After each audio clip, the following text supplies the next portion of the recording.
سب سے پہلے اسلام کا اظہار نبی کریم صلی اللہ علیہ وسلم نے نماز ہی سے کیا تھا، اور کفار سے آپ کی مٹ بھیڑ کا آغاز بھی حرم میں آپ کے نماز پڑھنے سے ہوا تھا۔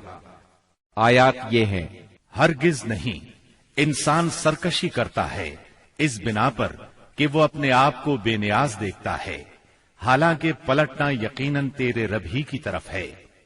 تم نے اس شخص کو دیکھا جو ایک بندے کو منع کرتا ہے جبکہ وہ نماز پڑھتا ہو، تمہارا کیا خیال ہے اگر وہ بندہ راہ راست پر ہو یا تقوی کی تلقین کرتا ہو؟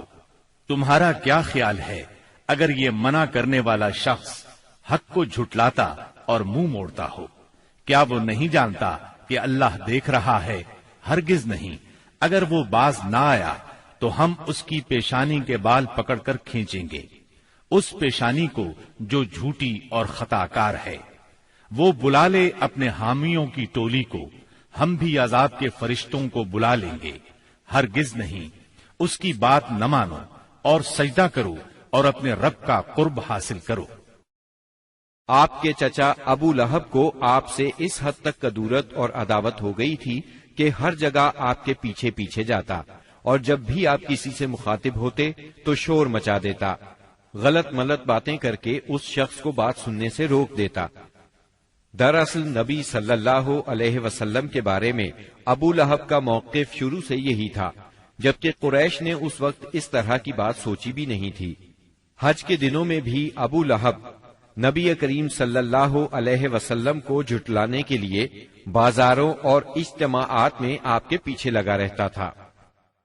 طارق بن عبداللہ محاربی کی روایت سے معلوم ہوتا ہے کہ یہ شخص صرف زبان سے جھٹلانے ہی پر اکتفا نہیں کرتا تھا بلکہ پتھر بھی مارتا تھا۔ ان پتھروں سے آپ کی ایڑیاں خون آلود ہو جاتی تھیں۔ بعثت سے پہلے ابو لہب نے اپنے دو بیٹوں عتبہ اور عتیبہ کی شادی رسول اللہ صلی اللہ علیہ وسلم کی دو صاحبزادیوں سیدہ رقیہ اور سیدہ ام کلثوم رضی اللہ عنہما سے کی تھی۔ جب آپ نے نبوت کا اعلان فرمایا، توحید کی تبلیغ کی، تو اس نے نہایت سخت رویہ اختیار کیا اور اپنے دونوں بیٹوں کو مجبور کیا کہ وہ آپ کی بیٹیوں کو طلاق دے دیں۔ چنانچہ ان دونوں نے طلاق دے دی۔ اسی طرح جب نبی صلی اللہ علیہ وسلم کے دوسرے صاحبزادے عبداللہ کا انتقال ہوا تو ابو لہب کو اس قدر خوشی ہوئی کہ وہ دوڑتا ہوا اپنے دوستوں کے پاس پہنچا اور انہیں یہ خبر سنائی کہ محمد معاذ اللہ ابتر یعنی نسل بریدہ ہو گئے ہیں۔ ابو لہب کی بیوی ام جمیل بھی رسول اللہ صلی اللہ علیہ وسلم کی دشمنی میں اس سے پیچھے نہیں تھی۔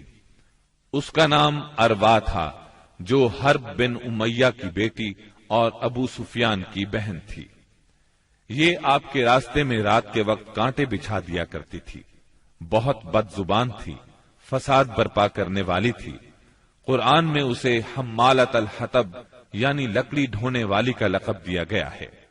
جب اسے معلوم ہوا کہ اس کی اور اس کے شوہر کی مذمت میں قرآن نازل ہوا ہے تو وہ رسول اللہ صلی اللہ علیہ وسلم کو تلاش کرتی ہوئی آئی۔ آپ خانہ کعبہ کے پاس مسجد حرام میں تشریف فرما تھے۔ سیدنا ابو بکر صدیق رضی اللہ عنہ بھی ساتھ تھے۔ اس کی مٹھی میں پتھر تھے۔ آپ کے سامنے آ کھڑی ہوئی تو اللہ تعالیٰ نے اس کی نگاہ پکڑ لی اور وہ رسول اللہ صلی اللہ علیہ وسلم کو نہ دیکھ سکی۔ البتہ ابو بکر صدیق اسے نظر آ رہے تھے۔ اس نے پوچھا، ابو بکر تمہارا ساتھی کہاں ہے؟ مجھے معلوم ہوا ہے کہ وہ میری حجب کرتا ہے۔ اللہ کی قسم اگر میں اس تک پہنچ گئی تو یہ پتھر اس کے منہ پر ماروں گی۔ دیکھو اللہ کی قسم میں بھی شاعرہ ہوں۔ یہ کہہ کر اس نے شعر پڑھا، مزمما عصینا وامرہ ابینا ودینہ قلینا۔ ہم نے مزمم کی نافرمانی کی، اس کے امر کو تسلیم نہ کیا اور اس کے دین کو نفرت اور حقارت سے چھوڑ دیا۔ اس کے بعد وہ واپس چلی گئی۔ سیدنا ابو بکر صدیق رضی اللہ عنہ نے عرض کیا، اے اللہ کے رسول، کیا اس نے آپ کو دیکھا نہیں؟ آپ نے فرمایا، نہیں، اس نے مجھے نہیں دیکھا، اللہ نے اس کی نگاہ پکڑ لی تھی۔ بہرحال نبی صلی اللہ علیہ وسلم اپنی تبلیغ میں لگے رہے۔ مجمعوں اور محفلوں میں پہنچ کر اسلام کا پیغام دیتے رہے۔ آپ کتاب اللہ کی آیات پڑھتے اور سابقہ رسولوں نے جو پیغام دیا تھا وہی پیغام لوگوں کو سناتے۔ آپ فرماتے، یا قوم اعبدوا اللہ ما لکم من الہ غیرہ، اے میری قوم کے لوگو، اللہ کی عبادت کرو، اس کے سوا تمہارا کوئی معبود نہیں۔ اس کے ساتھ ہی آپ نے لوگوں کے سامنے کھلم کھلا اللہ کی عبادت شروع کر دی۔ چنانچہ آپ دن دہاڑے سارے لوگوں کے سامنے کعبہ کے صحن میں نماز پڑھتے۔ آپ کی تبلیغ آہستہ آہستہ کامیاب ہوتی چلی گئی۔ قریش اس پوری صورتحال کو تشویش کی نظر سے دیکھ رہے تھے۔ ابھی تھوڑا عرصہ گزرا تھا کہ حج کا موسم آ گیا۔ کفار حاجیوں کے سلسلے میں پریشان ہو گئے۔ چنانچہ ان کی ایک جماعت ولید بن مغیرہ کے پاس آئی۔ یہ ان میں عمر رسیدہ اور مرتبے والا آدمی تھا۔ اس نے کہا، دیکھو حج کا موسم آ گیا ہے، اب ہر طرف سے لوگ تمہارے پاس آئیں گے اور وہ ان صاحب کا معاملہ سن ہی چکے ہیں، لہذا کوئی ایک رائے طے کر لو اور مختلف باتیں نہ کہنا، ورنہ ایک دوسرے کو جھٹلا بیٹھو گے۔ لوگوں نے کہا، تب پھر آپ ہی بتائیں ہمیں کیا کرنا چاہیے، کیا کہنا چاہیے؟ اس نے کہا، نہیں بلکہ تم کہو میں سنوں گا۔ لوگوں نے کہا، اچھا تو ہم ان سے کہیں گے یہ کاہن ہے۔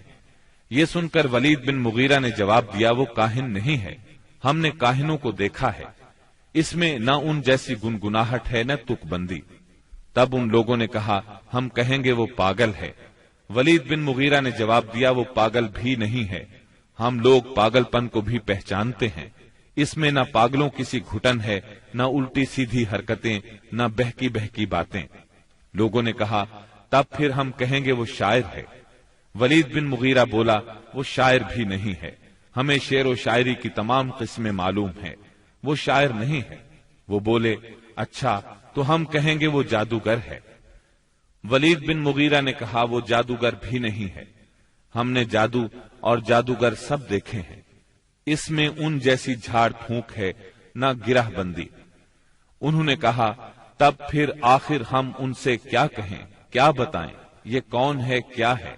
اس نے جواب میں کہا، اللہ کی قسم، اس کی بات میں مٹھاس ہے، تازگی ہے، اس کی جڑ پائیدار اور شاخ پھلدار ہے، تم جو بھی کہو گے واضح ہو جائے گا کہ تم نے جھوٹ کہا ہے۔ ویسے زیادہ مناسب یہی ہے کہ تم کہہ دو وہ جادوگر ہے اور اس کی باتوں میں جادو ہے، وہ اس کے ذریعے سے باپ بیٹے میں، بھائی بھائی میں، میاں بیوی میں، آدمی اور اس کے خاندان میں لڑائی کروا دیتا ہے، پھوٹ ڈلوا دیتا ہے۔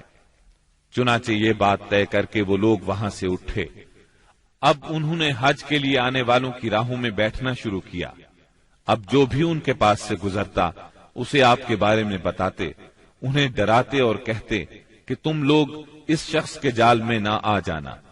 نتیجہ یہ ہوا کہ لوگوں نے آپ کو دیکھنے اور آپ کی باتیں سننے سے پہلے ہی بچ کر رہنے کی ٹھان لی۔ اس کے بعد جب حج کے دن آ گئے تب نبی اکرم صلی اللہ علیہ وسلم نے حاجیوں کے مجمعوں میں اور ان کے ڈیروں پر جانا شروع کر دیا۔ جا کر انہیں اسلام کی طرف بلانا شروع کیا۔ آپ فرماتے، لوگو لا الہ الا اللہ کہو، کامیاب ہو جاؤ گے۔ ادھر ابو لہب کا یہ حال تھا کہ وہ آپ کے پیچھے پیچھے لگا رہتا، آپ کو جھٹلاتا جاتا، تکلیف بھی پہنچاتا۔ اس طرح جب اس حج سے حاجی واپس لوٹے تو پورے عرب میں نبی صلی اللہ علیہ وسلم کا چرچا ہو گیا۔ قرآن مجید کی سورہ المدثر کی آیات 11 تا 26 میں اس واقعے کی طرف نشاندہی کی گئی ہے۔ چھوڑ دو مجھے اور اس شخص کو جسے میں نے اکیلا پیدا کیا، بہت سا مال اسے دیا، اس کے ساتھ ساتھ حاضر رہنے والے بیٹے دیے اور اس کے لیے ریاست کی راہ ہموار کی۔ پھر وہ طمع رکھتا ہے کہ میں اسے اور زیادہ دوں گا، ہرگز نہیں، وہ ہماری آیات سے عناد رکھتا ہے، میں تو اسے بہت جلد ایک کٹھن چڑھائی چڑھاؤں گا۔ اس نے سوچا اور کچھ بات بنانے کی کوشش کی تو رب کی مار اس پر۔ اس نے کیسی بات بنانے کی کوشش کی؟ ہاں، رب کی مار اس پر۔ اس نے کیسی بات بنانے کی کوشش کی؟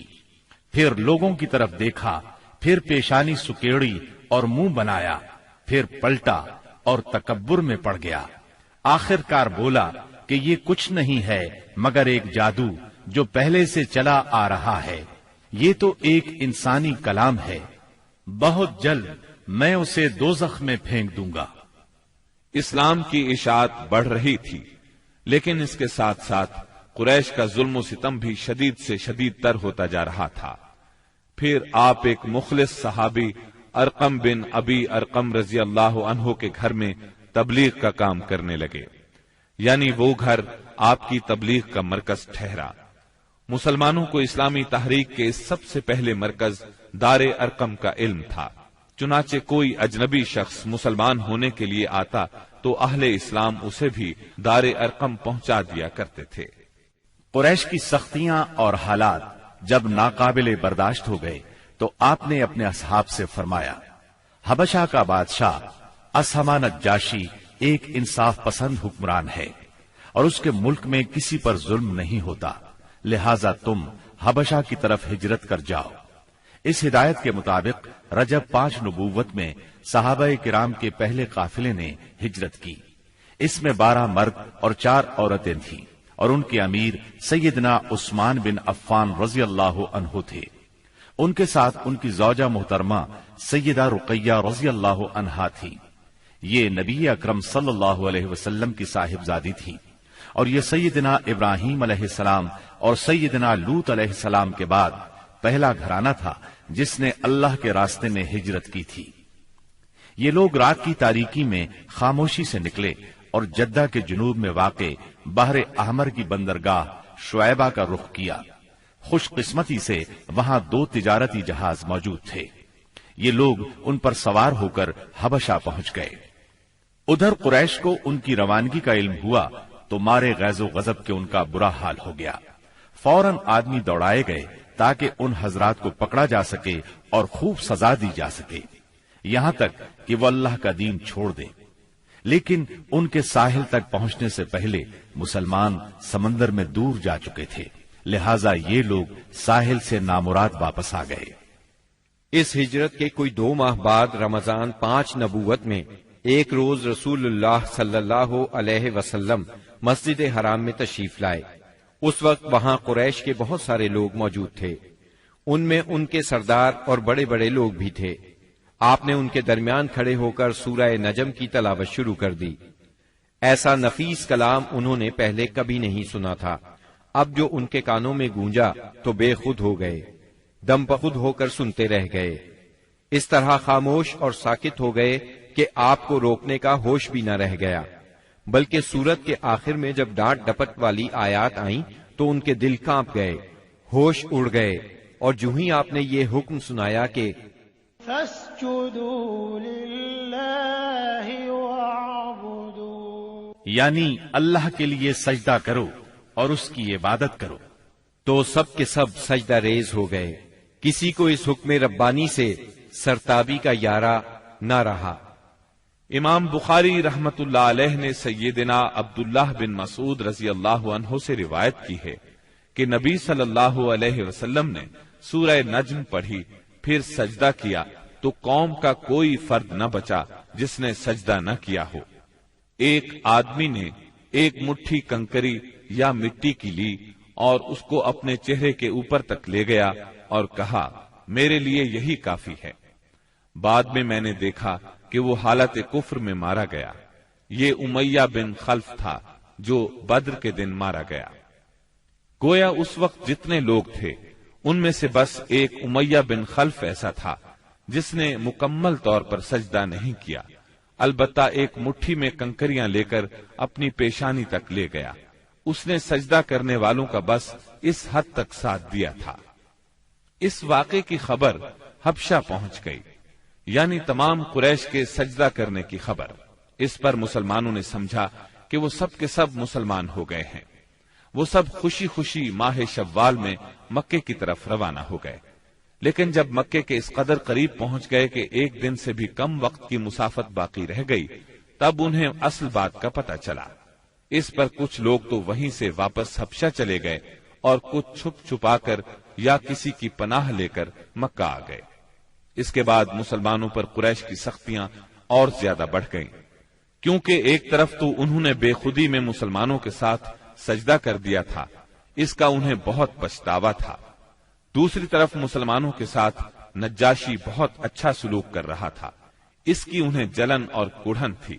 اس لیے رسول اللہ صلی اللہ علیہ وسلم نے فرمایا، تم لوگ دوبارہ حبشہ ہجرت کر جاؤ۔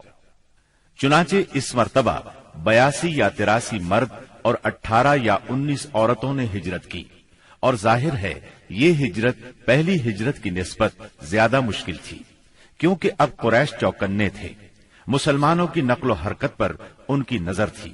یہ اور بات ہے کہ مسلمان ان سے زیادہ چوکنے، با حکمت اور ٹھوس قدم اٹھانے والے ثابت ہوئے، اور ان کی تمام تر پکڑ دھکڑ کے باوجود حبشہ کی طرف نکلنے میں کامیاب ہو گئے۔ اس ہجرت سے قریش کے گھر گھر میں کوہرام مچ گیا، کیونکہ قریش کے بڑے چھوٹے خاندانوں میں سے کوئی ایسا نہیں تھا جس کے چشم و چراغ ان مہاجرین میں شامل نہ ہو۔ کسی کا بیٹا گیا تھا تو کسی کا داماد، کسی کی بیٹی گئی تھی تو کسی کا بھائی اور کسی کی بہن۔ ابو جہل کے بھائی سلمہ بن حشام، اس کے چچا زاد 2 بھائی، اس کی چچا زاد بہن ام سلمہ، ابو سفیان کی بیٹی ام حبیبہ، عتبہ کے بیٹے اور ہند جگر خور کے سگے بھائی ابو حذیفہ، سہیل بن عمرو کی بیٹی سہلہ، عثمان بن عفان، ان کی اہلیہ رقیہ بنت رسول اللہ صلی اللہ علیہ وسلم، زبیر بن عوام، مصعب بن عمیر، عبد الرحمن بن عوف، ابو سلمہ مخزومی، عثمان بن مظعون، جعفر بن ابی طالب اور ان کی زوجہ اسما بنت امیس رضی اللہ عنہم وغیرہ۔ اس طرح قریب قریب تمام سرداران قریش اور مشہور دشمنان اسلام کے جگر گوشے دین کی خاطر گھر بار چھوڑ کر نکل کھڑے ہوئے تھے۔ اس لیے کوئی گھرانہ ایسا نہ تھا جو اس واقعے سے متاثر نہ ہوا ہو۔ قریش پر یہ بات بہت گراں گزری کہ مسلمان ان سے بچ کر ایک ایسی جگہ جا پہنچے ہیں جہاں ان کی جان اور مال کو کوئی خطرہ نہیں ہے۔ چنانچہ انہوں نے ان حضرات کی واپسی کا منصوبہ تیار کیا۔ عمرو بن عاص اور عبداللہ بن ربیعہ کو حبشہ بھیجا۔ یہ دونوں اس وقت مشرک تھے۔ انہوں نے حبشہ پہنچ کر منصوبے کے مطابق سب سے پہلے پادریوں سے ملاقاتیں کی اور انہیں تحفے تحائف دیے، پھر بااثر انداز میں دلیل دے کر اپنی آمد کا مقصد بتایا۔ انہوں نے ان کا ساتھ دینے کا وعدہ کر لیا۔ اس کے بعد یہ دونوں نجاشی کے پاس آئے، اسے بھی تحائف پیش کیے، پھر اصل مقصد کی بات شروع کی۔ انہوں نے کہا، اے بادشاہ، آپ کے ملک میں ہمارے کچھ ناسمجھ لوگ بھاگ آئے ہیں۔ انہوں نے اپنی قوم کا دین چھوڑ دیا ہے اور آپ کے دین میں بھی داخل نہیں ہوئے، بلکہ ایک نیا دین ایجاد کیا ہے، اس کو ہم جانتے ہیں نہ آپ۔ اس لیے ہمیں آپ کی خدمت میں ان کی قوم کے بڑوں یعنی ان کے والدین، چچاؤں اور ان کے قبیلے کے لوگوں نے بھیجا ہے تاکہ آپ انہیں واپس بھیج دیں، کیونکہ وہ لوگ ان پر نگران ہیں اور ان کی خامی اور خرابی کو سب سے اچھی طرح سمجھتے ہیں۔ جب ان کی یہ بات پوری ہو گئی تو منصوبے کے مطابق پادریوں نے بھی ان کی تائید کی، ہاں میں ہاں ملائی۔ نجاشی نے ان کی باتیں غور سے سنی، لیکن سوچے سمجھے اور دیکھے بھالے بغیر فیصلہ نہیں کیا۔ اس نے سوچا دوسرے فریق کی بھی بات سنی جائے کہ وہ کیا کہتے ہیں، تبھی حق واضح ہو سکے گا۔ چنانچہ اس نے مسلمانوں کو بلا لیا اور ان سے پوچھا، یہ کیسا دین ہے جس کی وجہ سے تم لوگ اپنی قوم سے الگ ہو گئے ہو، لیکن نہ میرے دین میں داخل ہوتے ہو اور نہ ان ملتوں ہی میں سے کسی کے دین میں داخل ہوئے ہو؟ اس کے جواب میں سیدنا جعفر بن ابی طالب رضی اللہ عنہ نے فرمایا، اے بادشاہ، ہم جاہلیت والی قوم تھے، بتوں کو پوجتے تھے، مردار کھاتے تھے، برائیاں کرتے تھے، قرابت داروں سے ناتا توڑتے تھے، پڑوسیوں سے بدسلوکی کرتے تھے۔ ہم میں جو طاقتور ہوتا تھا وہ ہمارے کمزور کو کھا جاتا تھا۔ ہم اس حالت میں تھے کہ اللہ تعالیٰ نے ہم ہی میں سے ایک رسول بھیجا۔ ہم پہلے سے اس کے عالی نسب، سچائی، امانت اور پاک دامنی کو اچھی طرح جانتے تھے۔ اس نے ہمیں اللہ تعالیٰ کی طرف بلایا کہ ہم اسے ایک مانیں اور اسی کی عبادت کریں، اور اس کے سوا ہمارے باپ دادا جن بتوں اور پتھروں کو پوجتے رہے تھے انہیں چھوڑ دیں۔ اس نے ہمیں سچ بولنے، امانت ادا کرنے، قرابت جوڑنے، پڑوسی سے اچھا سلوک کرنے، حرام کاری اور خون ریزی سے باز رہنے کا حکم دیا۔ بے حیائی کے کاموں سے، جھوٹ بولنے سے، یتیم کا مال کھانے سے اور پاک دامن عورتوں پر جھوٹی تہمت لگانے سے منع کیا۔ اس نے ہمیں یہ بھی حکم دیا کہ ہم صرف ایک اللہ کی عبادت کریں، اس کے ساتھ کسی کو شریک نہ کریں۔ اس نے ہمیں نماز، زکوٰۃ اور روزے کا حکم دیا۔ اس موقع پر سیدنا جعفر رضی اللہ عنہ نے اسلام کے اور بہت سے احکام گنوائے، پھر کہا، ہم نے اس پیغمبر کو سچا مانا، اس پر ایمان لائے، اس کی پیروی کی اور اس کے لائے ہوئے دین میں اس کی اطاعت کی۔ چنانچہ ہم نے ایک اللہ کی عبادت کی، اس کے ساتھ کسی کو شریک نہیں کیا، اور جو چیزیں اس نے حرام بتائیں انہیں حرام مانا، جو چیزیں اس نے حلال بتائیں ان کو حلال مانا۔ بس اس پر ہماری قوم ہم سے بگڑ گئی، اس نے ہم پر ظلم و ستم کا بازار گرم کر دیا، ہمیں ہمارے دین سے پھیرنے کے لیے فتنوں اور سزاؤں سے دوچار کیا، تاکہ ہم اللہ کی عبادت چھوڑ کر پھر سے بت پرستی کی طرف پلٹ جائیں، اور جن گندی چیزوں کو حلال سمجھتے تھے انہیں پھر حلال سمجھنے لگے۔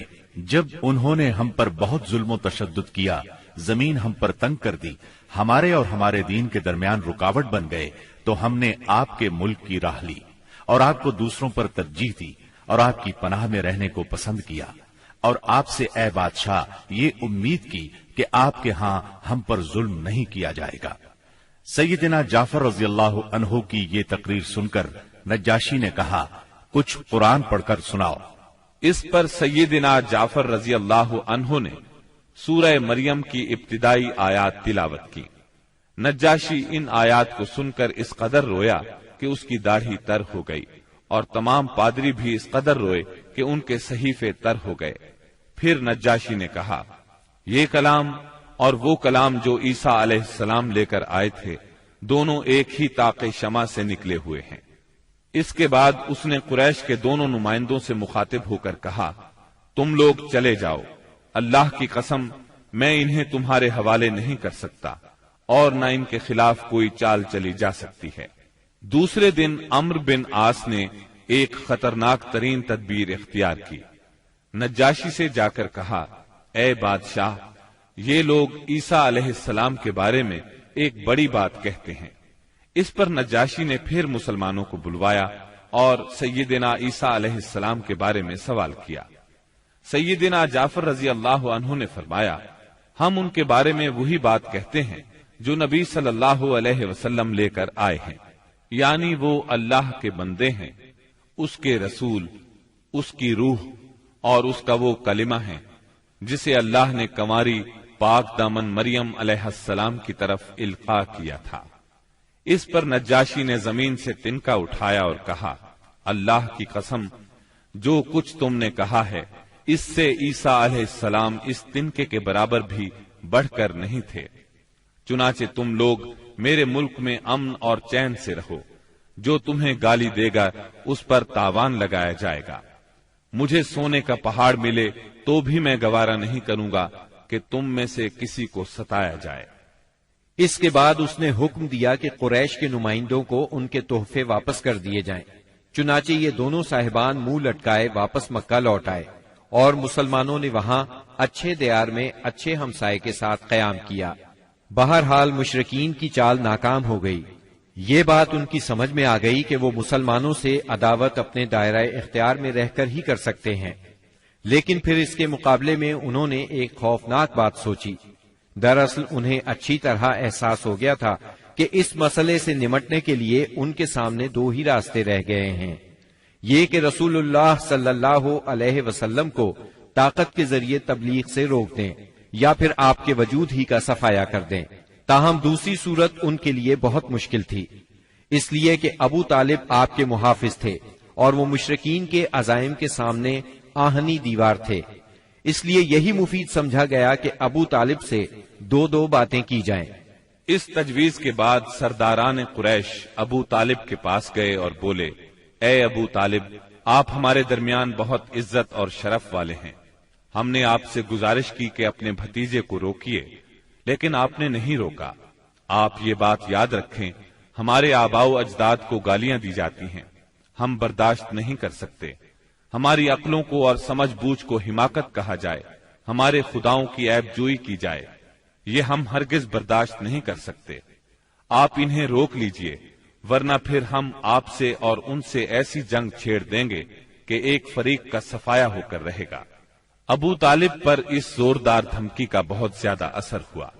انہوں نے رسول اللہ صلی اللہ علیہ وسلم کو بلا کر کہا، بھتیجے، تمہاری قوم کے لوگ میرے پاس آئے تھے اور ایسی ایسی باتیں کہہ گئے ہیں، اب مجھ پر اور خود اپنے آپ پر رحم کرو، اس معاملے میں مجھ پر اتنا بوجھ نہ ڈالو جو میرے بس سے باہر ہے۔ یہ سن کر رسول اللہ صلی اللہ علیہ وسلم نے خیال فرمایا کہ اب ان کے چچا بھی ان کا ساتھ چھوڑ رہے ہیں، وہ بھی ان کی مدد نہیں کریں گے، قریش کے مقابلے میں کمزور پڑ گئے ہیں۔ اس لیے آپ صلی اللہ علیہ وسلم نے فرمایا، چچا جان، اللہ کی قسم، اگر یہ لوگ میرے دائیں ہاتھ پر سورج اور بائیں ہاتھ پر چاند رکھ دیں کہ میں اس کام کو اس حد تک پہنچائے بغیر چھوڑ دوں کہ اللہ اسے غالب کر دے یا میں اسی راہ میں ہلاک ہو جاؤں، تب بھی میں نہیں چھوڑوں گا۔ ان الفاظ کے ساتھ ہی آپ کی آنکھوں میں آنسو آ گئے اور وہاں سے اٹھ گئے۔ واپس جانے لگے تو ابو طالب نے پکارا اور سامنے آ کر کہا، بھتیجے جاؤ، جو چاہو کہو کرو، اللہ کی قسم میں تمہیں کبھی بھی کسی بھی وجہ سے نہیں چھوڑ سکتا۔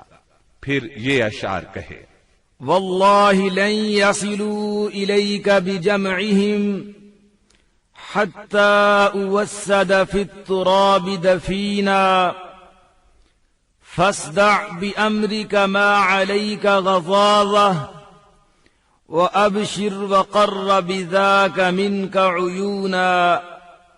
اللہ کی قسم، وہ لوگ تم تک اپنی جمعیت سمیت بھی ہرگز نہیں پہنچ سکتے یہاں تک کہ میں مٹی میں دفن کر دیا جاؤں۔ تم اپنی بات کھلم کھلا کہو، تم پر کوئی قید نہیں، تم خوش ہو جاؤ اور تمہاری آنکھیں اس سے ٹھنڈی ہو جائیں۔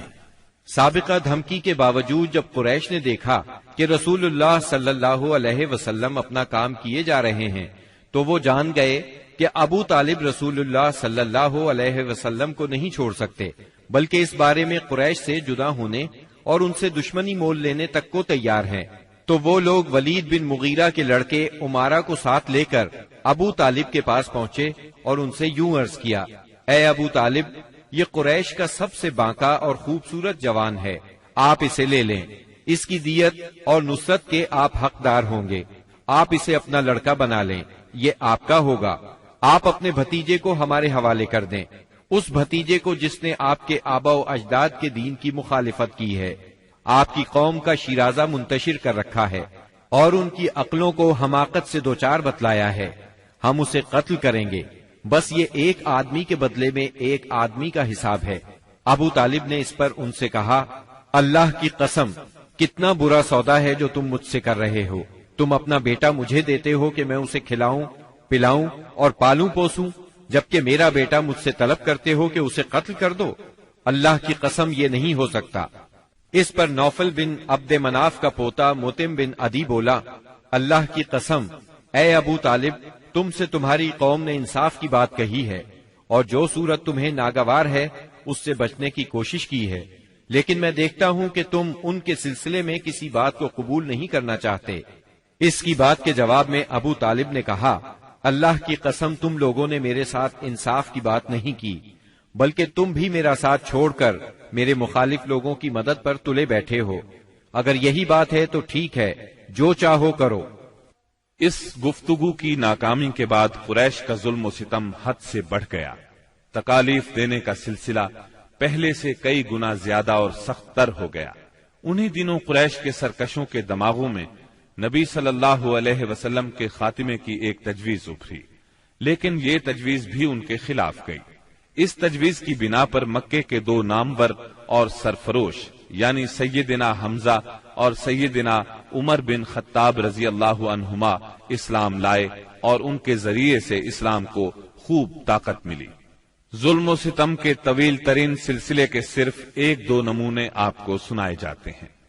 ایک روز ابو لہب کا بیٹا عتیبہ رسول اللہ صلی اللہ علیہ وسلم کے پاس آیا اور بولا، میں والنجم اذا ہوا اور ثم دنا فتدلی کا انکار کرتا ہوں، یعنی اس نے قرآن کی ان آیات کے بارے میں کہا کہ میں ان کا انکار کرتا ہوں۔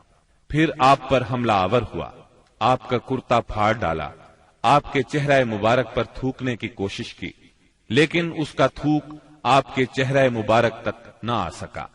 اس موقع پر نبی کریم صلی اللہ علیہ وسلم نے اس کے حق میں یوں بد دعا فرمائی: اے اللہ، اپنے کتوں میں سے کوئی کتا اس پر مسلط کر دے۔ رسول اللہ صلی اللہ علیہ وسلم کی یہ بد دعا قبول ہوئی، اور وہ اس طرح کہ ایک مرتبہ عتیبہ قریش کے کچھ لوگوں کے ساتھ سفر پر گیا۔ قافلے نے ملک شام کے مقام زرقاء میں پڑاؤ ڈالا تو رات کے وقت ایک شیر قافلے کے نزدیک آیا۔ اس نے پورے قافلے کے گرد چکر لگایا۔ عتیبہ نے اس شیر کو دیکھا تو بولا: ہائے میری تباہی، اللہ کی قسم یہ مجھے کھا جائے گا۔ محمد نے مجھے بد دعا دی تھی، دیکھو میں شام میں ہوں، اس نے مکے میں رہتے ہوئے مجھے مار ڈالا۔ اس وقت تو شیر چلا گیا۔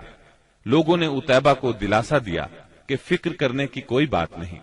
پھر اس کی حفاظت کی خاطر اس کے چاروں طرف جانور کھڑے کر دیے، تاکہ اگر رات کے وقت شیر آ جائے تو عتیبہ کی بجائے کسی جانور کو کھا لے، عتیبہ کی طرف رخ نہ کرے۔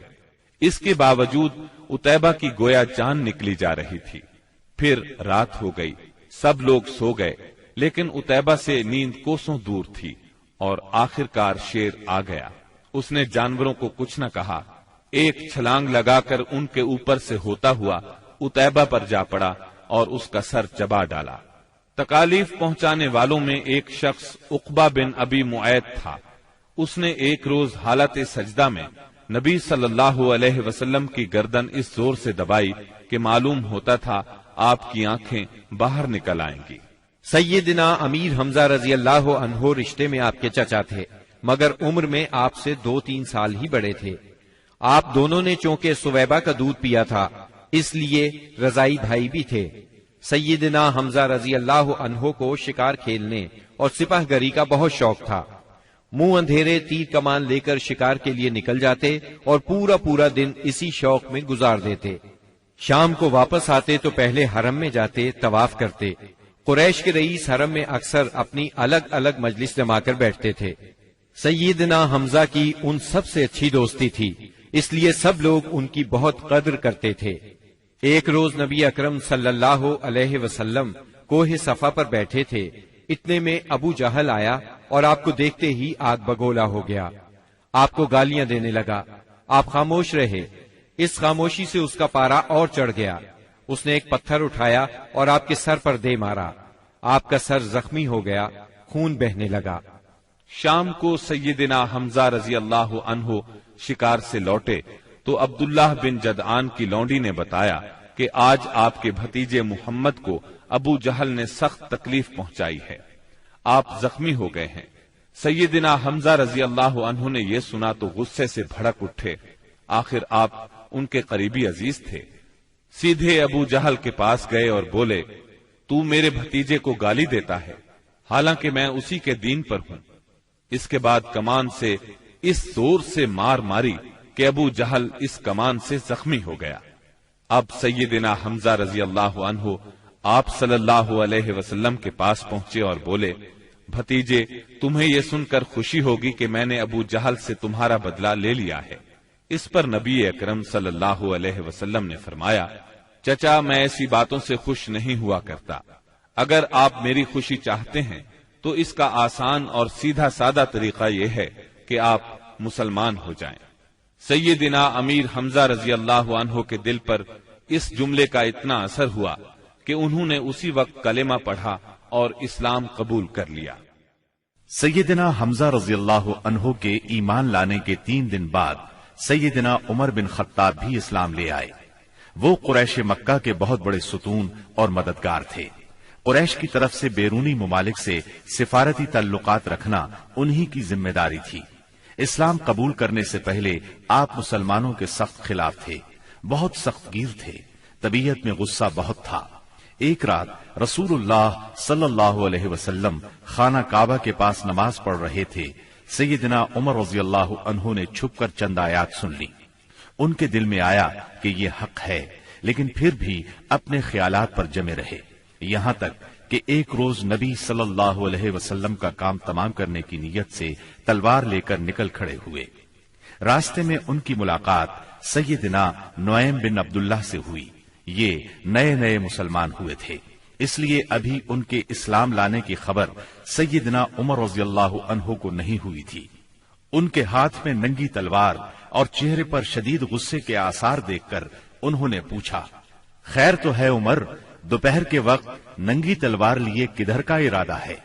سیدنا عمر رضی اللہ عنہ نے جواب دیا، محمد کو قتل کرنے کے لیے جا رہا ہوں۔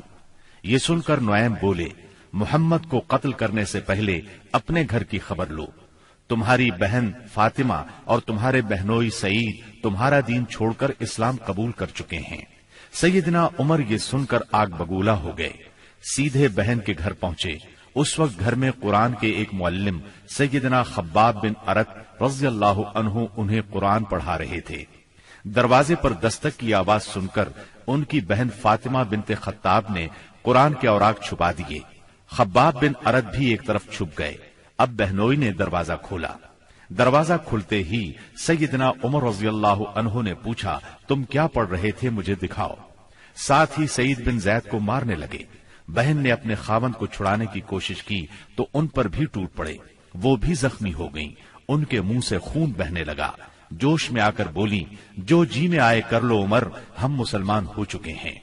سیدنا عمر رضی اللہ عنہ نے بہن کو زخمی دیکھا تو شرمندہ ہوئے اور نرم آواز میں بولے، مجھے سناؤ تم کیا پڑھ رہے تھے، میں جاننا چاہتا ہوں تمہارا دین کیا ہے۔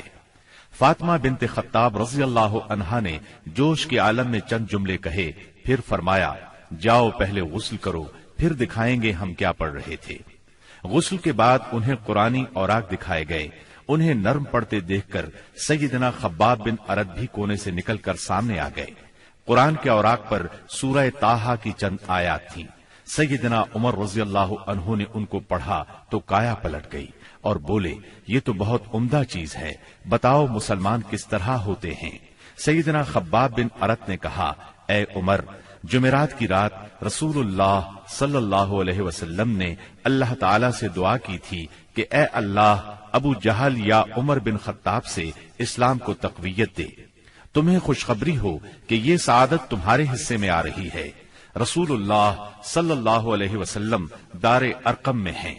سیدنا عمر رضی اللہ عنہ ان کے ساتھ دار ارقم پہنچے، دروازے پر دستک دی۔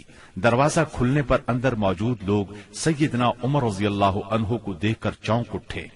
نبی صلی اللہ علیہ وسلم کو بتایا تو آپ نے فرمایا، آنے دو۔ سیدنا عمر رضی اللہ عنہ اندر داخل ہوئے۔ آپ صلی اللہ علیہ وسلم نے ان کا کرتا پکڑ کر کھینچا اور فرمایا، عمر، کس ارادے سے آئے ہو؟ سیدنا عمر رضی اللہ عنہ نے فوراً کلمہ پڑھا، اشہد اللہ الہ الا اللہ وانک رسول اللہ، میں گواہی دیتا ہوں کہ یقیناً اللہ کے سوا کوئی لائق عبادت نہیں اور یقیناً آپ اللہ کے رسول ہیں۔ یہ اس قدر اچانک اور اس قدر غیر متوقع تھا کہ وہاں موجود تمام صحابہ بے ساختہ پکار اٹھے، اللہ اکبر۔ دار ارقم گونج اٹھا۔ سیدنا عمر رضی اللہ عنہ کا ایمان لے آنا کوئی معمولی واقعہ نہیں تھا۔ مسلمانوں میں خوشی کی لہر دوڑ گئی۔ دوسری طرف قریش اپنی تدابیر میں مصروف تھے۔ ایک روز کچھ سردار مسجد حرام میں محفل جمائے بیٹھے تھے، جبکہ آپ ایک کونے میں الگ بیٹھے تھے۔ مسلمانوں کی بڑھتی ہوئی تعداد نے قریش کی پریشانی میں بہت اضافہ کر دیا تھا، لہذا اس موقع پر ابو سفیان کے خسر عتبہ بن ربیعہ نے قریش کے سرداروں سے کہا، صاحبو، اگر آپ لوگ پسند کریں تو میں جا کر محمد سے بات کروں اور ان کے سامنے چند تجاویز رکھوں، شاید کہ وہ ان میں سے کوئی تجویز مان لیں اور ہم لوگ بھی اس کو قبول کر لیں۔ ہو سکتا ہے اس طرح وہ ہماری مخالفت سے باز آ جائیں۔ سب حاضرین نے اس بات سے اتفاق کیا۔ عتبہ اٹھ کر آپ کے پاس پہنچا اور آپ کے پاس بیٹھ گیا۔ آپ نے اس کی طرف دیکھا تو وہ بولا، بھتیجے، تم اپنی قوم میں اپنے نسب اور خاندان کے اعتبار سے جو حیثیت رکھتے ہو وہ تمہیں معلوم ہے، مگر تم اپنی قوم پر ایک بڑی مصیبت لے آئے ہو۔ تم نے جماعت میں تفرقہ ڈال دیا ہے، ساری قوم کو تم بے وقوف ٹھہراتے ہو، قوم کے معبودوں اور اس کے دین کی برائی کرتے ہو اور ایسی باتیں کرنے لگے ہو جن کے معنی یہ ہیں کہ ہم سب کے باپ دادا کافر تھے۔ اب ذرا میری بات سنو، کچھ تجاویز تمہارے سامنے رکھتا ہوں، ان پر غور کرو، شاید کہ ان میں سے کسی کو تم قبول کر لو۔ اس کے خاموش ہونے پر آپ نے فرمایا، ابو الولید آپ کہیں، میں سن رہا ہوں۔ اس نے کہا، بھتیجے، یہ کام جو تم نے شروع کیا ہے، اس سے اگر تمہارا مقصد مال حاصل کرنا ہے تو ہم سب مل کر تمہیں اتنا کچھ دینے کے لیے تیار ہیں کہ تم ہم میں سب سے زیادہ مالدار ہو جاؤ گے۔ اگر اس سے اپنی بڑائی چاہتے ہو تو ہم تمہیں اپنا سردار بنانے کے لیے تیار ہیں۔ کسی معاملے کا فیصلہ تمہارے بغیر نہیں کیا کریں گے۔ اگر بادشاہت ہی چاہتے ہو تو ہم تمہیں اپنا بادشاہ بنا لیتے ہیں، اور اگر تم پر کوئی جن آتا ہے جسے تم خود دور کرنے پر قادر نہیں ہو تو ہم بہترین طبیبوں سے اپنے خرچ پر تمہارا علاج کروا دیتے ہیں۔ عتبہ یہ باتیں کرتا رہا، آپ خاموشی سے سنتے رہے۔ جب وہ اپنی کہہ چکا تب آپ نے فرمایا، اچھا اب میری سنو۔ اس کے بعد آپ نے بسم اللہ الرحمن الرحیم پڑھ کر سورہ حامیم السجدہ کی تلاوت شروع کی۔ عتبہ اپنے دونوں ہاتھ پیچھے زمین پر ٹکائے سنتا رہا۔ جب آپ نے آیت سجدہ یعنی آیت نمبر 38 پر پہنچ کر سجدہ کیا، پھر سر اٹھا کر فرمایا، اے ابو الولید، میرا جواب آپ نے سن لیا، اب آپ جانیں اور آپ کا کام۔ ان آیات مبارکہ کا ترجمہ بھی آپ سن لیں جو رسول صلی اللہ علیہ وسلم نے عتبہ کے سامنے اس کی باتوں کے جواب میں پڑھی۔ شروع اللہ کے نام سے جو بہت مہربان نہایت رحم والا ہے۔ حامیم، یہ اتاری ہوئی ہے بڑے مہربان بہت رحم والے کی طرف سے۔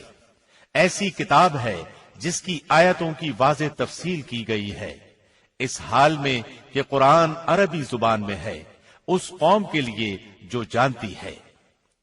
خوشخبری سنانے والا اور ڈرانے والا ہے، پھر بھی ان میں سے اکثر نے منہ پھیر لیا اور وہ سنتے ہی نہیں۔ اور انہوں نے کہا کہ تو جس کی طرف ہمیں بلا رہا ہے، ہمارے دل تو اس سے پردے میں ہیں اور ہمارے کانوں میں گرانی ہے، اور ہم میں اور تجھ میں ایک حجاب ہے۔ اچھا تو اپنا کام کیے جا، ہم بھی یقیناً کام کرنے والے ہیں۔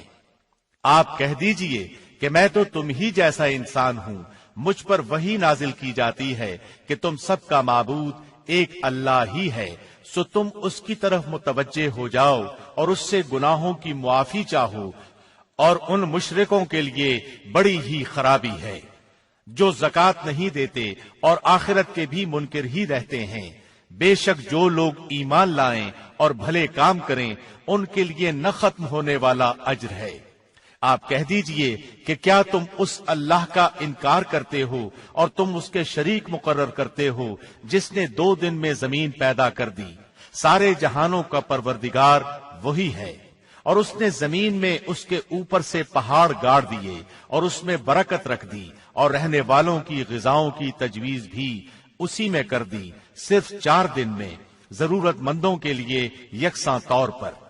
پھر آسمان کی طرف متوجہ ہوا اور وہ دھواں سا تھا، پس اسے اور زمین سے فرمایا کہ تم دونوں خوشی سے آؤ یا ناخوشی سے۔ دونوں نے عرض کیا ہم بخوشی حاضر ہیں۔ پس 2 دن میں 7 آسمان بنا دیے اور ہر آسمان میں اس کے مناسب وحی بھیج دی، اور ہم نے آسمان دنیا کو چراغوں سے زینت دی اور نگہبانی کی۔ یہ تدبیر اللہ غالب و دانا کی ہے۔ اب بھی یہ روگرداں ہوں تو کہہ دیجئے کہ میں تمہیں اس کڑک سے ڈراتا ہوں جو مثل عادیوں اور سمودیوں کی کڑک کے ہوگی۔ حبشہ میں قریش بری طرح ناکام ہو گئے۔ دوسری طرف وہاں شاہ حبشہ نے مسلمانوں کے ساتھ اعلیٰ ترین سلوک کیا، انہیں وہاں رہنے کی کھلی آزادی دی۔ ادھر مکہ معظمہ میں سیدنا حمزہ اور سیدنا عمر بن خطاب رضی اللہ عنہما نے اسلام قبول کر لیا۔ ان تمام باتوں کی بنا پر کفار کا زور ٹوٹنے لگا۔ دوسری طرف آپ کی تبلیغی کوششوں سے مسلمانوں کی تعداد میں روز بروز اضافہ ہوتا جا رہا تھا اور قبائل میں بھی اسلام پھیلتا جا رہا تھا۔ اس صورتحال نے قریش کو مجبور کیا کہ وہ نئے سرے سے حالات کا جائزہ لیں اور اسلام کی بڑھتی ہوئی مقبولیت میں مزید اضافہ نہ ہونے دیں۔ چنانچہ قریش مکہ ایک جگہ جمع ہوئے۔ مشورے کے بعد بنی ہاشم اور بنی مطلب سے معاشرتی قطع تعلق کا فیصلہ کیا۔ ایک قرارداد لکھی گئی، اس پر حلف لیا گیا، اس میں طے پایا کوئی شخص بنو ہاشم اور بنو مطلب سے شادی بیاہ کے تعلقات نہ رکھے، کسی قسم کا لین دین نہ کرے، نہ کھانے پینے کی چیزیں ان کے ہاتھ فروخت کرے، نہ ان سے بولے چالے، جب تک کہ محمد قتل کے لیے ان کے حوالے نہیں کر دیے جاتے۔ اس قرارداد کو اہمیت دینے کے لیے اس کو کعبے کے اندر لٹکا دیا گیا۔ دوسرے قبائل خاص طور پر بنو کنانہ بھی اس معاہدے میں شریک ہو گئے۔ اس طرح یہ اور مضبوط ہو گیا۔ اس معاہدے کی کتابت بغیض بن عامر بن ہاشم نے کی تھی۔ رسول اللہ صلی اللہ علیہ وسلم نے اس پر بد دعا کی اور اس کا ہاتھ یا ہاتھ کی بعض انگلیاں شل ہو گئیں۔ قریش مکہ کے اس معاشرتی بائیکاٹ سے مجبور ہو کر ابو طالب نے اپنے خاندان کے ساتھ شیب ابی طالب میں پناہ لی۔ شیب ابی طالب مکہ معظمہ میں ایک محلے کا نام تھا۔ بنی ہاشم اس میں رہا کرتے تھے۔ شیب عربی زبان میں گھاٹی کو کہتے ہیں۔ یہ محلہ کوہ ابو قبیس کی گھاٹیوں میں سے ایک گھاٹی میں واقع تھا اور ابو طالب بنی ہاشم کے سردار تھے، اس لیے شیب ابی طالب کہا جاتا تھا۔ بنی ہاشم اور بنی مطلب کے ہر شخص نے ساتھ دیا۔ مسلمانوں نے ان کی وجہ سے اور کفار کے خاندانی اور نسبتی تعلق کی بنا پر محصور ہونا قبول کیا۔ بنو ہاشم میں سے صرف ابو لہب نے قریش مکہ کا ساتھ دیا اور وہ شہر ہی میں مقیم رہا۔ بنو ہاشم اور بنو مطلب کے 3 سال اس گھاٹی میں گزرے۔ یہ 3 سال اس قدر سخت، تنگ دستی، غربت اور تکالیف کے تھے کہ بھوک کی شدت سے بچوں کے بلبلانے کی آوازیں راستہ چلتے لوگوں کو سنائی دیتی تھیں، مگر سنگ دل کفار ان چیخوں کو سن کر خوش ہوتے تھے۔ مسلمانوں نے ان 3 برسوں میں درختوں کے پتے اور چمڑے کھا کر پیٹ کی آگ بجھائی۔ سعد بن ابی وقاص رضی اللہ عنہ فرماتے ہیں، میں بھوکا تھا، اتفاق سے رات کے وقت میرا پاؤں کسی چیز پر پڑا، میں نے اس چیز کو اٹھایا اور نگل گیا، مجھے اب تک معلوم نہیں کہ وہ کیا چیز تھی۔ اسی طرح اونٹ کی کھال کا سوکھا ہوا چمڑا انہیں کہیں راستے میں پڑا مل گیا، انہوں نے پانی سے دھو کر اس کو جلایا اور صفوف بنا کر پانی کے ساتھ کھا کر 3 راتیں بسر کی۔ یہ معاشرتی بائیکاٹ اتنا شدید تھا کہ قریش نے کھانے پینے کی اشیاء کا لے جانا بھی بند کر دیا تھا۔ جب کوئی تجارتی قافلہ مکے آتا تو ابو لہب اٹھتا اور اعلان کرتا، کوئی تاجر عام نرخوں پر اصحاب محمد کو فروخت نہ کرے، بلکہ اتنی قیمت بڑھائے کہ وہ چیز ان لوگوں کی قوت خرید سے باہر ہو جائے۔ قریش میں سے بعض لوگوں کے دل ان حضرات کی یہ حالت دیکھ کر کڑتے تھے، کیونکہ وہ ان کے عزیز تھے، چنانچہ ایسے لوگ خفیہ طور پر کھانے پینے کی چیزیں بھیج دیتے تھے۔ ایک دن سیدنا حکیم بن حزام رضی اللہ عنہ اپنی پھوپھی سیدہ خدیجہ رضی اللہ عنہا کے لیے کچھ چیزیں لے کے جا رہے تھے کہ ابو جہل نے راستہ روک لیا اور کہا، اگر تم نے شیب ابی طالب میں غلہ پہنچانے کی کوشش کی تو میں سب لوگوں میں تمہیں رسوا کر دوں گا۔ اتفاق سے اس وقت ابو البختری سامنے سے آ گیا۔ واقعے کی تفصیل سن کر ابو جہل سے کہنے لگا، اگر ایک شخص اپنی پھوپھی کے لیے کچھ غلہ بھیجتا ہے تو تم کیوں رکاوٹ بنتے ہو؟ چنانچہ ابو البختری کی مداخلت کی وجہ سے اس سے اپنی پھوپھی کے پاس غلہ بھجوانے دیا۔ غرض ایسی ہی تکالیف اور مصائب کی وجہ سے مکے کے بعض نیک دل لوگوں کو یہ سفاکانہ معاہدہ ختم کرنے کا خیال آیا۔ آخر ہشام بن عمرو کی کوششوں سے زہیر بن ابی امیہ، سیدہ خدیجہ رضی اللہ عنہا کے رشتہ دار متم بن عدی، زمعہ بن اسود اور ابو البختری بن ہاشم اور مختلف قبائل کے بعض افراد نے رات کو خفیہ مجلس میں اس معاہدے کی منسوخی کا طریقہ کار مرتب کیا۔ پھر صبح کو کعبۃ اللہ کے پاس اپنے اپنے حلقے میں جمع ہوئے۔ طواف کے بعد پہلے زہیر نے اعلان کیا، جب تک انسانیت کے خلاف اس معاہدے کو ختم نہیں کیا جائے گا میں چین سے نہیں بیٹھوں گا۔ اس پر ابو جہل نے مخالفت کی، لیکن 4 اور نیک دل انسانوں نے اپنے اپنے قبیلے کی طرف سے یکے بعد دیگرے اس بائیکاٹ کو ختم کرنے کا اعلان کیا۔ ابو جہل مجلس کا یہ رنگ دیکھ کر دنگ رہ گیا اور کہنے لگا، یہ معاملہ تو پہلے ہی سے طے شدہ لگتا ہے۔ تکالیف پہنچانے کی پالیسی کے بعد جب قریش نبی کریم صلی اللہ علیہ وسلم کو نفسیاتی حربوں سے شکست نہ دے سکے تو انہوں نے اب ان پر معاشرتی دباؤ ڈالنے کا پروگرام بنایا۔ اس کے لیے ان کے سرپرست اور نگران ابو طالب پر دباؤ ڈالنا ضروری تھا۔ چنانچہ سرداران قریش نے بار بار ان کے پاس جا کر شکایت کی۔ ایک بار تو قریباً 25 سردار ابو طالب کے پاس پہنچے۔ ان میں ابو جہل، ابو سفیان، امیہ بن خلف، عتبہ، اسود بن عبد المطلب اور شیبہ شامل تھے۔ انہوں نے پہلے تو آپ کے خلاف اپنی شکایات بیان کی، پھر کہا ہم آپ کے سامنے ایک انصاف کی بات پیش کرتے ہیں۔ آپ کا بھتیجا ہمیں ہمارے دین پر چھوڑ دے اور ہم اسے اس کے دین پر چھوڑ دیتے ہیں۔ وہ جس معبود کی عبادت کرنا چاہے کرے، ہمیں اس سے کوئی غرض نہیں، مگر وہ ہمارے معبودوں کی برائی نہ بیان کرے اور یہ کوشش نہ کرتا پھرے کہ ہم اپنے معبودوں کو چھوڑ دیں۔ آپ ہم سے اس شرط پر اس کی صلح کرا دیں۔ ان کے خیال میں مصالحت کا اس سے اچھا طریقہ کیا ہو سکتا تھا؟ ابو طالب نے نبی اکرم صلی اللہ علیہ وسلم کو بلایا اور ساری بات بیان کی۔ آپ نے جواب میں فرمایا، چچا جان، میں تو ان کے سامنے ایک ایسا کلمہ پیش کرتا ہوں جسے اگر یہ جان لیں تو پورا عرب ان کے تابع اور عجم ان کا جزیہ گزار ہو جائے گا۔ اس پر ان لوگوں نے کہا، تم ایک کلمہ کہتے ہو، ہم ایسے 10 کلمے کہنے کو تیار ہیں، مگر یہ تو بتاؤ وہ کلمہ کیا ہے؟ آپ نے جواب میں فرمایا، لا الہ الا اللہ۔ اس پر وہ سب غصے اور تکبر سے اٹھ کھڑے ہوئے۔ اس وقت وہ جو باتیں کہتے ہوئے وہاں سے نکلے ان کا ذکر قرآن کریم کی سورہ سعد کی آیات 1 تا 7 میں آیا ہے۔ صاد، اس نصیحت والے قرآن کی قسم، بلکہ کفار غرور و مخالفت میں پڑے ہوئے ہیں۔ ہم نے ان سے پہلے بھی بہت سی امتوں کو تباہ کر ڈالا تو انہوں نے ہر چند چیخ پکار کی، لیکن وہ وقت چھٹکارے کا نہ تھا۔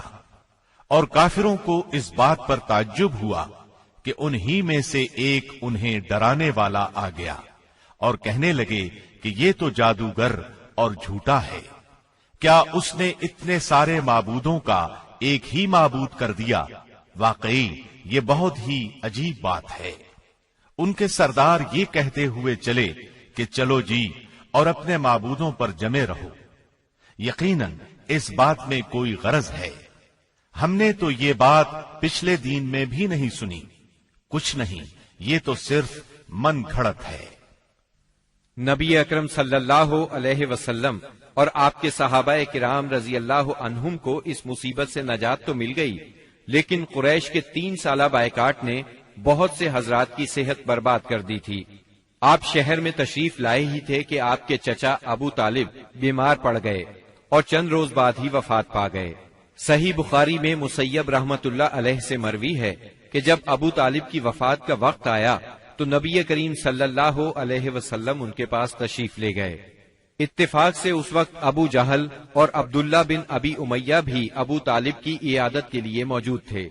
رسول اللہ صلی اللہ علیہ وسلم نے فرمایا، چچا جان، آپ لا الہ الا اللہ کہہ دیجئے، بس ایک کلمہ جس کے ذریعے میں اللہ تعالی کے پاس آپ کے لیے حجت پیش کر سکوں گا۔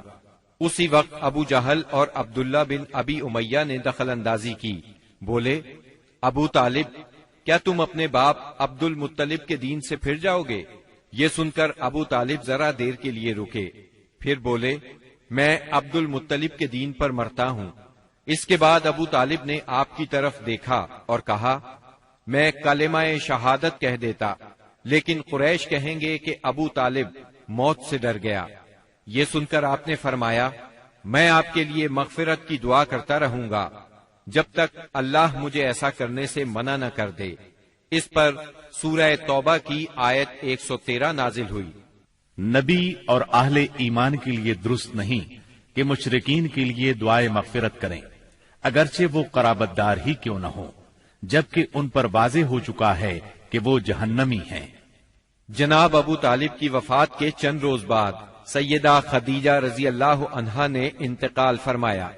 آپ اپنے شفیق چچا کی وفات کے صدمے سے ابھی سنبھلے بھی نہیں تھے کہ سیدہ خدیجہ رضی اللہ عنہا جیسی جانثار اور غم گسار رفیقہ حیات دنیا سے رخصت ہو گئیں۔ ان کی وفات نبوت کے 10ویں سال ماہ رمضان میں ہوئی۔ اس وقت ان کی عمر 65 برس تھی۔ رسول اللہ صلی اللہ علیہ وسلم کا ارشاد ہے، جس وقت لوگوں نے میرے ساتھ کفر کیا وہ مجھ پر ایمان لائیں، جس وقت لوگوں نے مجھے جھٹلایا انہوں نے میری تصدیق کی، جس وقت لوگوں نے مجھے محروم کیا انہوں نے مجھے اپنے مال میں شریک کیا، اور اللہ نے مجھے ان سے اولاد دی اور دوسری بیویوں سے کوئی اولاد نہ دی۔ ان کی میت خود آپ نے قبر میں اتاری۔ اس سال کا نام خود آپ نے عام الحزن رکھا۔ یہ نام تاریخ اسلام کا جز بن گیا۔ جناب ابو طالب اور سیدہ خدیجہ الکبریٰ کی وفات کے بعد کفار مکہ اور بھی زیادہ دلیر ہو گئے، پہلے سے زیادہ آپ کو تنگ کرنے لگے، یہاں تک کہ آپ کا گھر سے نکلنا بھی مشکل ہو گیا۔ ابو طالب کی وفات پر ابو لہب بنو ہاشم کا سردار بنا۔ شروع ہی میں اس نے اعلان کر دیا کہ آپ اپنے اقوال اور اعمال کے ذمہ دار ہیں۔ یہ اعلان گویا آپ کو برادری سے خارج کر دینے کے برابر تھا کہ جو چاہے آپ کو معاذ اللہ قتل کر دے، قبیلہ آپ کی حمایت نہیں کرے گا۔ آخر کار آپ شوال 10 نبوت اواخر مئی یا اوائل جون 619 عیسوی کو اس ارادے سے طائف تشریف لے گئے کہ بنی ثقیف کو اسلام کی طرف بلائیں، اور اگر وہ اسلام قبول نہ کریں تو انہیں کم از کم اس بات پر آمادہ کریں کہ وہ آپ کو اپنے ہاں چین سے بیٹھ کر کام کرنے کا موقع دیں۔ طائف مکہ معظمہ سے 60 میل کے فاصلے پر پہاڑوں میں ایک سرسبز و شاداب مقام ہے، جو اپنی خوشگوار آب و ہوا کی وجہ سے اہل حجاز کے لیے ایک صحت افزا مقام کی حیثیت رکھتا ہے۔ جس وقت آپ نے طائف کا سفر اختیار کیا، وہاں قبیلہ بنو ثقیف برسر اقتدار تھا۔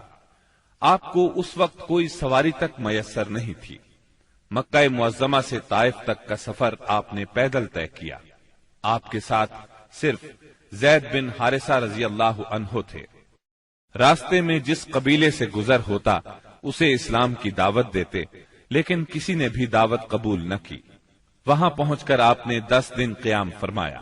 اس قیام کے دوران ثقیف کے 3 سرداروں کے پاس گئے جو آپس میں بھائی تھے، جن کے نام یہ ہیں: عبد یالیل، مسعود اور حبیب۔ ان کے والد کا نام عمرو بن عمیر ثقفی تھا۔ آپ نے انہیں اللہ کی اطاعت اور اسلام کی مدد کی دعوت دی۔ انہوں نے انکار کر دیا اور خوف محسوس کیا کہ کہیں ان کا نوجوان طبقہ آپ کی تبلیغ سے متاثر نہ ہو جائے۔ مجبوراً آپ کو طائف چھوڑنا پڑا۔ جب آپ وہاں سے نکلے تو ثقیف کے سرداروں نے اپنے ہاں کے لفنگوں کو آپ کے پیچھے لگا دیا۔ وہ راستے کے دونوں طرف دور تک آپ پر آوازیں کستے چلے گئے۔ انہوں نے گالیاں بھی دی اور پتھر بھی مارے۔ اس قدر پتھر مارے کہ آپ زخموں سے چور ہو گئے اور اس قدر خون نکلا۔ اس حالت میں آپ عتبہ اور شیبہ ابنائے ربیہ کے ایک باغ میں بیٹھ گئے۔ یہ باغ طائف سے 3 میل کے فاصلے پر واقع تھا۔ باغ میں ایک دیوار سے ٹیک لگا کر انگور کی بیل کے سائے میں بیٹھ گئے۔ جو کچھ پیش آیا اس پر سوچ بچار کر رہے تھے۔ چنانچہ آپ نے ایک رقت انگیز دعا فرمائی جو دعائے مستضعفین کے نام سے مشہور ہے، جس کا مفہوم یہ ہے: الہی میں تجھ سے اپنی کمزوری و بے بسی اور لوگوں کے نزدیک اپنی بے قدری کا شکوہ کرتا ہوں۔ یا ارحم الراحمین، تو کمزوروں کا رب ہے، تو میرا بھی رب ہے۔ تو مجھے کس کے حوالے کر رہا ہے؟ کیا کسی بیگانے کے جو میرے ساتھ تندی سے پیش آئے، یا کسی دشمن کے جسے تو نے میرے معاملے کا مالک بنا دیا ہے؟ اگر مجھ پر تیرا غضب نہیں ہے تو کوئی پرواہ نہیں، لیکن تیری عافیت میرے لیے زیادہ کشادہ ہے۔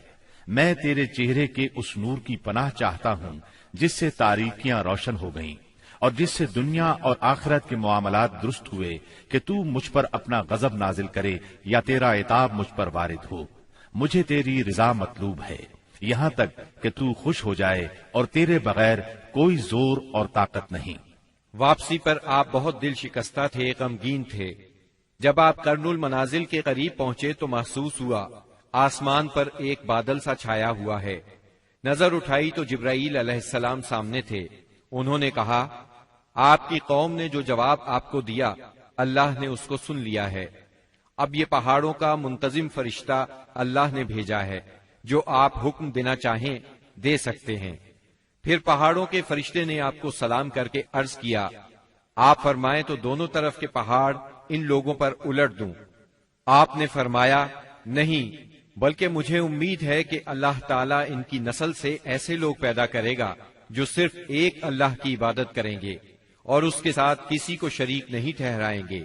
آپ طائف سے نکل کر چند روز نخلا کے مقام پر ٹھہرے، پریشان تھے کہ اب کیسے مکہ جاؤں۔ طائف میں جو کچھ گزری اس کی خبریں وہاں تک پہنچ چکی ہوں گی۔ اب تو کفار پہلے سے بھی زیادہ دلیر ہو جائیں گے۔ انہی دنوں کا ذکر ہے، ایک رات آپ نماز میں قرآن پڑھ رہے تھے کہ جنوں کے ایک گروہ کا ادھر سے گزر ہوا۔ انہوں نے قرآن سنا تو ایمان لے آئے، اپنی قوم میں جا کر تبلیغ شروع کر دی، اور اللہ نے اپنے نبی کو یہ خوشخبری سنائی کہ انسان اگرچہ آپ کی دعوت کو قبول نہیں کر رہے، مگر بہت سے جن اس کے گرویدہ ہو گئے ہیں اور اس دعوت کو اپنی جنس میں پھیلا رہے ہیں۔ اس واقعے کی تفصیل سورہ احقاف کی آیات 29 تا 31 میں درج ہے۔ اور یاد کرو جب ہم نے آپ کی طرف جنوں کے ایک گروہ کو متوجہ کیا کہ وہ قرآن سنے، پس جب نبی کے پاس پہنچ گئے تو ایک دوسرے سے کہنے لگے، خاموش ہو جاؤ۔